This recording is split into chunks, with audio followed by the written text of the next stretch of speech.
Everyone knows gasoline vapors can explode, and that you should run your engine blowers for 4 minutes before starting your engines. But when was the last time you even looked at your blowers? Older blowers are definitely not as efficient as new ones, and these oldies really suck hard on the batteries. 17 amps, ouch. They also don't seem to move a lot of air anymore, but the wiring seems good, so we're going to install a new set of Attwood blowers. This is a fairly simple DIY, but if you don't feel comfortable working on electrical systems on your own, maybe have a professional do it for you. The first thing you want to do is measure the diameter of your hose. That way you know which blower to buy. While you're at it, it's a good idea to check the hoses for any cracks or tears. Here's one here. The new blowers won't work as well if there's a big hole in the hose. These are Attwood's Turbo 4000 4-inch inline blowers, and they are water resistant, which is handy if you're in the village. Now you'll see a little flow direction on here, and you want to make sure you're pointing them in the right direction. Attwood builds them to last with nickel-plated motor cans and proper tinned wires for corrosion resistance.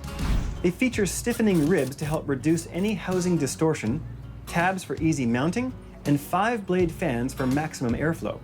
Plus, Attwood blowers meet all ABYC, Coast Guard, and ISO standards, which means they are ignition protected and safe to use where gasoline vapors can accumulate.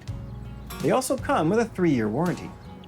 Swapping out the old blowers is fairly easy. Just make sure you direct the exhaust flow to the exhaust vent.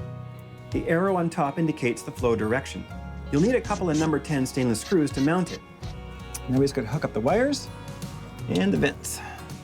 The existing wiring checks out okay for resistance, so we can simply crimp the fan wires together with shrink wrap butt connectors. If this was a new or direct wire install, you'd want to add the appropriate fuse within 6 feet of the positive terminal on the battery. In this case, we are wiring to the existing breaker panel. Connect the hoses by twisting them flush with the housing and zip tie them in place. Check the hose routing to make sure there are no major bends, and locate the intake end of it as low as possible in the bilge without any chance of it being potentially submerged. All that's left is to check their operation.